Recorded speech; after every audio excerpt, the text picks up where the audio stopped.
Aujourd'hui, je t'annonce que je ferme Quantum Training et avant de t'expliquer pourquoi, laisse-moi te raconter l'histoire de tout ça. En 2013, je lance mon premier gym qui s'appelle H2 Performance avec mon partenaire Alex. On se lance ça, 23 ans, on n'a aucune idée de ce qu'on fait, mais on a un feu en dedans qu'on veut faire une différence dans l'industrie du fitness. On va avoir notre gym semi-privé et on lance ça. Et cette année-là, je me rends compte à quel point que tout le monde qui m'a dit qu'elle allait venir s'entraîner à mon gym ne vient pas. Je me rends compte que c'est pas mal plus dur que je pensais avoir une business et je me rends compte qu'avec 9000$ de paye dans ton année, tu peux pas faire grand-chose. Ce qui a fait en sorte que j'ai décidé de dormir dans le gym pendant une couple de semaines ou de mois. C'était un peu flou, mais j'ai dormi là un petit bout. Et c'est ça, puis un an et demi plus tard, j'ai vendu mes parts et c'est là que j'ai lancé Quantum Training. Et quand j'ai commencé ça, j'étais solo. J'ai engagé mon premier coach de business qui s'appelle Jean-François, qui m'a aidé beaucoup au niveau développement personnel et professionnel. Parce que je me souviens que notre première rencontre, je disais comment je fais pour scaler ma business, avoir des employés, bâtir de quoi en ligne. Parce que lui, il y avait un gym privé avec 10 employés et tout ça. Puis il m'a dit, avant tout ça, on va travailler sur l'entrepreneur, avant de travailler sur l'entreprise, puis on a fait beaucoup de travail de développement personnel. Et c'est vraiment là que je me suis rendu compte de l'importance de travailler sur le qui plutôt que sur le quoi. On doit travailler sur nous si on veut que notre business accroît. Et à travers ça, j'ai engagé du monde. J'ai fait des bons coups, j'ai fait des mauvais coups. Et jusqu'à un certain point, jusqu'en 2019, où est-ce qu'on a lancé notre académie de formation en ligne, dans le fond, Académie Quantum, et par la suite devenir entraîneur, parce que je donnais déjà de la formation en salle, mais là, on a tout mis ça en ligne. Puis ça a super bien tombé parce que est arrivée la COVID. Et là, à ce moment-là, on a fait beaucoup d'actions, on a fait plein de choses pour promouvoir l'académie et aussi nos services de training. Et dans le fond, dans ces 2 années-là de la COVID, on a monté jusqu'à 15 personnes dans l'équipe. Donc, on est passé de genre 3 à 15 dans un an et demi. On a passé d'un chiffre d'affaires de 275 000 et on a monté ça jusqu'à 1,6.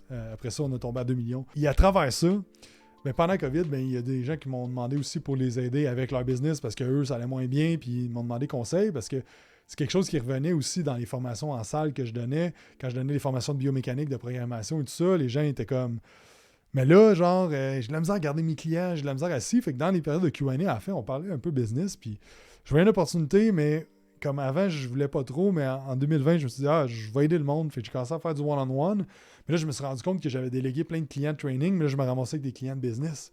Donc là, encore là, mon horaire était plein. Puis là, à ce moment-là, j'ai switché mon modèle pour un modèle qui était en groupe. Donc, on a créé un groupe. Il y avait 10 personnes là-dedans, 10 entrepreneurs dans le monde du fitness, propriétaires de gym privé, entraîneurs. Puis on a parti ça en 2021, si je me souviens bien.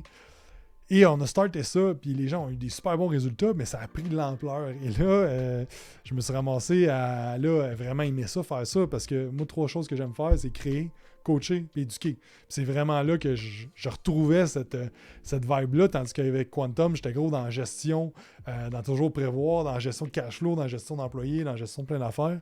Et c'est une passe, mais c'est de quoi que j'aime moins. Et là, le mastermind a commencé à prendre de l'ampleur. Et là, j'ai commencé à faire des events. Et là, le premier événement, il y a eu une centaine de personnes. Là, c'était vraiment nice. J'ai vraiment trippé organiser ça. J'ai vu l'impact que ça a eu chez les entraîneurs. Là, je me suis rendu compte à quel point que si j'aide les entraîneurs à avoir plus de clients, puis je les aide à devenir des meilleurs coachs, tous ensemble, on aide vraiment, vraiment le milieu. Parce que ma mission, moi, c'est de changer le monde du fitness dans la francophonie. Mais là, je voyais à quel point que je pouvais le faire en exponentiel, pas juste avec les 2, 3, 100 clients qu'on pouvait aider avec Quantum Training, mais bien là, j'avais un impact qui était beaucoup plus grand. Puis à travers ce temps-là, je commençais à jongler avec 3 business. Parce que là, j'avais ma business d'éducation, j'avais ma business de Quantum Training et j'avais la business du Mastermind qui prenait de l'ampleur. Et ce qui arrivait, c'est que là, je jonglais avec, mais les balles devenaient de plus en plus pesantes parce qu'ils grossissaient de plus en plus. Les 3 business grossissaient. Et je me suis rendu à un point en début 2023 que je me sentais complètement dépassé. Je savais plus quoi faire. J'avais un mentor dans le temps qui me suggérait de me remplacer comme CEO dans Quantum Training, comme il faudrait que j'engage un DG.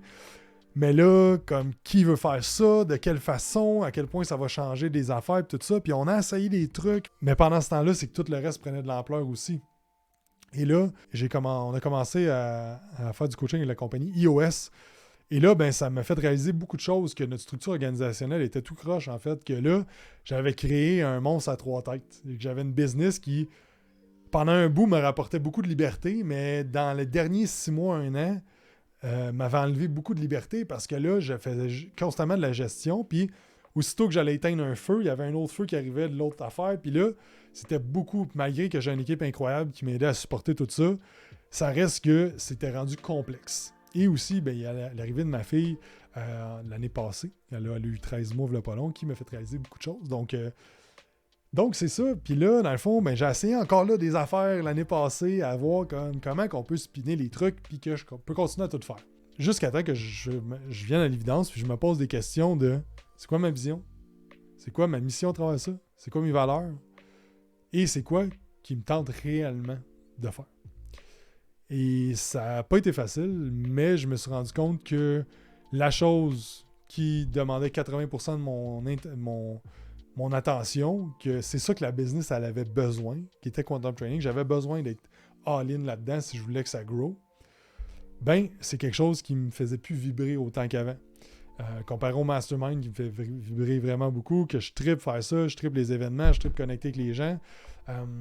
Et c'est quoi que j'avais perdu dans Quantum que je faisais plus vraiment, parce qu'en fait, c'était plus ça les besoins de ce business-là. Et c'est ça. Fait que j'ai appris énormément à travers ça, mais je me suis juste rendu compte à un moment donné que je ne peux pas tout faire. Et là, ce qui arrive, c'est que c'est comme si j'avais une patate chaude, puis j'essaie de la passer à des gens. Donc, je garoche à quelqu'un, oups, ça marche pas, je le repogne, je garoche à d'autres mondes, j'engage ci, j'engage ça, blablabla. Et là, ça fait du statu quo. Et là, ça fait qu'il y a du monde aussi à l'intérieur de l'entreprise qui trouve ça plate parce que les choses avancent pas. Puis là, je promets des affaires que ça va grow, ça va avancer, on va avoir des projets. Mais là, d'un autre sens, j'essaie de passer ça à quelqu'un que, en fait, j'avais pas personne pour prendre le flambeau. Et c'est ça. Fait qu'à l'automne, je me suis rendu à l'évidence de me dire, à un moment donné, j'ai un choix à prendre. Il va falloir que soit je me mets all-in à une place ou all-in à l'autre parce que chaque business que j'ai présentement demande 100% de mon attention. Je peux pas continuer à 50%. En fait, j'aurais pu continuer, mais la réalité avec ça, c'est que je déteste le statu quo et je veux pas me contenter d'avoir une business qui, OK, c'est un cash cow qui me rapporte de l'argent, je m'en occupe pas trop, mais tu sais, sérieusement, c'est pas correct pour les gens qui travaillent dans cette organisation-là, c'est pas correct non plus pour les clients de cette organisation-là. Puis la compagnie n'a jamais été aussi en santé financièrement que les derniers mois. Pour Quantum Training, on avait restructuré beaucoup d'affaires, autant de l'offre de services, des structures de paye ici et ça. Comme c'était super, tout allait vraiment bien. Mais là, j'avais deux choix. Soit je laissais ça aller, je laissais ça détériorer, puis dans le fond, je fermais ça quand tout était pété. Ou je me disais, regarde, on va prendre le hit financier, parce que j'ai les remboursements, j'ai ça à faire. On va le prendre là, on va se donner 2 semaines, puis regarde, tout le monde part de leur bord, puis on termine ça comme ça. Et c'est ça. Fait qu'à l'automne, j'en suis venu à cette conclusion. J'avais 2 options. La première n'a pas marché. Fait que je suis tombé sur le plan B que j'avais déjà mis en place l'automne, mois de novembre, septembre-novembre. Fait que j'avais 3 options. J'avais un plan A, un plan B, un plan C. Fait que le plan A n'a pas marché, on était au plan B. Et celui-là, a fonctionné. Et c'est ça. Fait que j'ai décidé de fermer Quantum Training. Et ce qui m'amène aujourd'hui à la nouvelle série qui va s'appeler Rebuild. Fait que j'ai commencé à faire des vlogs il y a une couple de mois. J'attendais, là, ça c'est le vlog de janvier, mais que j'ai attendu un petit peu parce que je voulais que, là je l'ai annoncé au coach, je l'ai annoncé au client, donc là tout est en processus. On ferme le 15 février, donc dans 2 semaines au moment où est-ce que je tourne ça. Donc c'est ça, Rebuild, ça va être quoi? Ça va être des vlogs sur comment je rebâtis de quoi. Pas de scratch parce que le mastermind fonctionne bien, on a des clients engagés, les gens ont des super bons résultats, mais comment je rebuild ça on a une grande vision avec ça. Là, notre mission reste la même, changer le monde du fitness dans la francophonie. Et on a plein de projets qui s'en viennent cette année. Je suis vraiment excité. Ça fait, pour être franc avec vous, ça fait une couple d'années que j'ai pas été autant excité pour le futur, excité pour les projets qui s'en viennent. Et j'ai appris beaucoup. Fait que j'amène mon background de OK, on a monté à 15 employés, on a rebaissé, on a géré plein d'affaires, on a géré des crises, on a plein d'affaires que j'ai appris dans les 10 dernières années. Puis là, je repars, j'ai la chance de pouvoir repartir semi à neuf avec un autre business qui existe déjà, puis là, de faire les choses de la bonne façon, de ce que j'ai appris. Puis je sais que je vais en apprendre plein parce que quand je vais arriver au même niveau de revenus puis de grosseur d'équipe, je sais les challenges qui m'attendent, mais là, je suis prêt à ça à 100% parce que je vais avoir un seul focus qui est ça. Et c'est ça. Fait que c'est quelque chose que j'avais besoin présentement, des focus juste sur une affaire. Regagner aussi ma liberté, mais aussi mon esprit. C'était beaucoup toujours de penser à gauche, à droite. J'avais 3 stratégies marketing à mettre en place, 3 gestions d'équipe. C'était comme super complexe. J'avais une équipe qui était dans le mastermind, j'avais une équipe qui était en content training, j'avais du monde qui s'occupait un petit peu de l'éducation. Là, c'était rendu un gros chaos. Et il y en a qui auraient sûrement été capables de gérer tout ça, mais moi, là, avec ce que j'ai le goût de vivre dans ma vie, avec où est-ce que je suis rendu, je vais avoir 34 ans, mais ça fait 10 ans que je suis en business, j'ai décidé de me concentrer all-in. C'est bizarre parce que je voyais que au début, je me sentais comme si j'abandonnais, que j'étais lâche et tout ça, mais en fait, au contraire, parce que je vais me travailler autant, mais dans une seule affaire. Puis je vais pouvoir vraiment me concentrer sur mes membres, les clients qu'on a dans le mastermind, parce que ça reste que c'est des entrepreneurs que je sais que je peux aider. Puis je veux vraiment être juste all-in avec ça. On va garder l'éducation qui est, dans le fond, sur le pilote automatique. On roule des ads, tout est online et tout ça. On va avoir une petite heure par semaine à mettre là-dessus. Fait que je mets vraiment pas l'attention là-dessus, ça roule seul. Et c'est ça. Fait que là, je suis all-in dans le mastermind. Je regarde mes petites notes parce que je voulais partager ça. Puis je veux prendre at large de remercier tous nos clients, tous les clients Quantum Training depuis 2015, tout le monde qui nous a fait confiance, qui nous ont juste un follow sur Instagram, un follow sur Facebook, le monde qui a écouté le podcast, whatever, je vous remercie du fond du cœur. Et je remercie notre équipe qui était là jusque-là. C'est tout du monde incroyable qui sont donnés corps et âme pour la business. On a vécu beaucoup d'up and down, on a vécu du changement, du chaos, tout ça, puis c'est du monde qui a resté à travers tout ça. Et je vous remercie aussi tout le monde qui a déjà travaillé pour nous autres. Je sais qu'il y en a que ça a moins bien fini, je sais qu'il y a eu des frustrations, mais je remercie tout le monde pour vrai parce que sans votre implication, sans votre confiance, je ne serais pas où je suis aujourd'hui. Puis je pense qu'on a fait un bon pas dans l'industrie. Il y a encore beaucoup de travail à faire, mais qu'on a fait ça tous ensemble. Fait que vous soyez resté une semaine, que vous soyez resté 3, 4 ans, 10 ans, personne resté 10 ans, mais plus longtemps, je vous remercie grandement pour vrai de votre confiance. Peu importe comment ça a terminé, moi je vous remercie aujourd'hui. J'envoie ça à l'univers. Donc maintenant, qu'est-ce que je fais? Qu'est-ce qui se passe? C'est quoi le plan de match? C'est ça que je voulais vous présenter aujourd'hui. Maintenant, c'est quoi mon plan de match pour l'année 2024 en focusant sur une seule business, sur le mastermind de domination. Phase 1, optimisation du service. On est là-dedans depuis déjà un mois. On est en train de revoir vraiment comment on peut optimiser le service. On a fait des sondages de satisfaction client. On avait presque 90% de satisfaction client, mais on a un target de 95% cette année. 95% de satisfaction client, donc on veut vraiment optimiser les choses. Donc on rentre une nouvelle application qui est une application de comme un peu un Trainerize ou Everfit, mais pour le business coaching avec des graphiques, avec vraiment des touchpoints qu'on va pouvoir avoir avec les gens. Et aussi, on va avoir un dashboard par client. Fait que ça soit n'importe qui dans l'équipe qui parle aux clients, on va pouvoir aller voir et voir, OK, mais c'est qui l'avatar client de cet entrepreneur-là, où est-ce qu'il en est, combien il fait de revenus, combien il a de profit, et ainsi de suite. Fait qu'on va avoir des beaux dashboards pour chaque personne. Puis, fait que ça, c'est une des choses de l'application. Ensuite de ça, on travaille beaucoup sur les outils qu'on va donner à nos membres. Donc, j'ai monté un dashboard, mais là, qu'est-ce qui est plus opérationnel? On a monté un paquet de formations et je refais tout notre portail interne qu'on a parce qu'on a au-dessus de 250 vidéos sur le portail qui est de la formation et je vais tout simplifier ça pour rendre ça le plus court et concis possible avec des exercices concrets qu'ils vont faire que nous, on va pouvoir avoir accès aussi.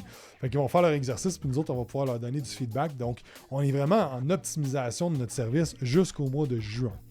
Donc, ça ne veut pas dire qu'on ne va pas faire d'acquisition client et qu'on ne va pas mettre l'emphase là-dessus. Mais il y a une grosse... ça va être comme 80% d'emphase sur optimisation du service. On va test run ça, s'assurer que tout est correct, puis tout va bien, puis que les gens sont satisfaits. Et en même temps, on va faire 20% de stratégie d'acquisition. Puis graduellement, on va s'en aller vers après le mois de juin. Alors, on va tomber en mode acquisition en plein dans l'été. Mais c'est bon parce que on va builder up les trucs pour l'automne aussi. Donc, c'est ça. Puis on change aussi un peu au niveau des événements. Donc, les événements du mastermind qu'on a, on va en avoir un peu plus, mais on va avoir des événements qui sont plus des get-together. Parce qu'on fait des gros événements, ça coûte de l'argent. Puis ça coûte de l'argent aussi aux personnes. Parce que là, il faut qu'ils se logent, ainsi de suite. Donc, on va faire des get-together un petit peu plus souvent, ce qui va faire en sorte qu'on va se voir à peu près aux 6 à 8 semaines en vrai dans l'année. Fait que moi, c'est quoi que j'aime beaucoup, puis qu'on a du feedback que les gens aiment beaucoup se rencontrer ensemble, avoir des bonnes discussions, puis avoir des discussions qui sont propulsantes, être avec du monde qui comprenne aussi ta réalité, parce que l'entrepreneuriat, je veux dire, tu parles de ça à n'importe qui, tout le monde Ouais, mais pourquoi tu travailles autant? Pourquoi tu veux plus? Tu peux pas te contenter? C'est ci, ça. Il n'y a pas de ces discussions-là dans notre mastermind. Justement, c'est un safe space, si on veut, qu'on peut parler de ces affaires-là. On peut parler de cash, on peut parler de succès, puis on n'a pas peur de se faire juger par les autres. Donc c'est ça. Et c'est ça. Puis là, ben, nous autres, on est à l'interne en train de refaire notre structure financière parce que ça change beaucoup. Il y a un peu d'affaires fiscales aussi à changer. Donc ça, c'est phase 1. Puis après ça, phase 2, ben, on va vraiment tomber en branding, acquisition. Puis branding, je ne parle pas du logo de ces affaires-là, mais vraiment du brand awareness, donc de faire connaître encore plus ce qu'on fait avec le mastermind. Autant au niveau de donner des conférences, d'aller sur des podcasts que ce qui est de contenu. Mettre beaucoup d'efforts là-dessus parce que j'en fais du contenu présentement, mais c'est loin d'être comment que je pourrais le faire puis que je sais qu'est-ce que... c'était juste une question de temps. Là. À un moment donné, je pouvais pas faire ça. Et c'est ça. Fait qu'il y a plusieurs affaires qui arrivent aussi. Je finalise de monter un e-book qui va... c'est pas un e-book, c'est un lead magnet qui va sortir dans pas long, qui est un outil de statistique que vous allez pouvoir mettre en place dans votre business. Fait que c'est vraiment toutes les stats que vous avez besoin de calculer, avec une petite formation là-dessus. Aussitôt que ça va être sorti, je vais le mettre dans le lien de cette vidéo-là. Au moment que ça va sortir, je ne vais pas avoir terminé, mais je vais le mettre après. Fait que c'est ça. Fait que Rebuild, ça va être le nom des nouveaux vlogs. Et je vous amène avec nous dans le back-end, aux événements, tout ce qui se passe. Je vous raconte sur quoi je travaille et comment je rebuild ça, notre business, pour se rendre à plusieurs millions par année de revenus. Parce que quand on fait plusieurs millions de revenus par année, c'est qu'on règle des problèmes et qu'on a un impact majeur dans l'industrie du fitness. Puis d'ici 3 ans, nous autres, notre objectif, un de nos goals, c'est de passer de 5 entrepreneurs qui vont dépasser 1 million de chiffre d'affaires par année. Fait que si vous pensez que vous êtes une personne qui peut se rendre là, venez dans notre mastermind. Puis on va s'arranger avec vous pour vous scaler jusqu'à là. C'est vraiment un no-goal. C'est une des affaires qui est comme... On a parlé de ça hier, puis ça, c'est vraiment de quoi qui m'allume, que je veux vraiment qu'on atteigne. Fait que c'est ça. C'est la fin du vlog. Il n'y a pas de transition, il n'y a pas rien. Ça va être bien raw. Fait que merci d'avoir écouté.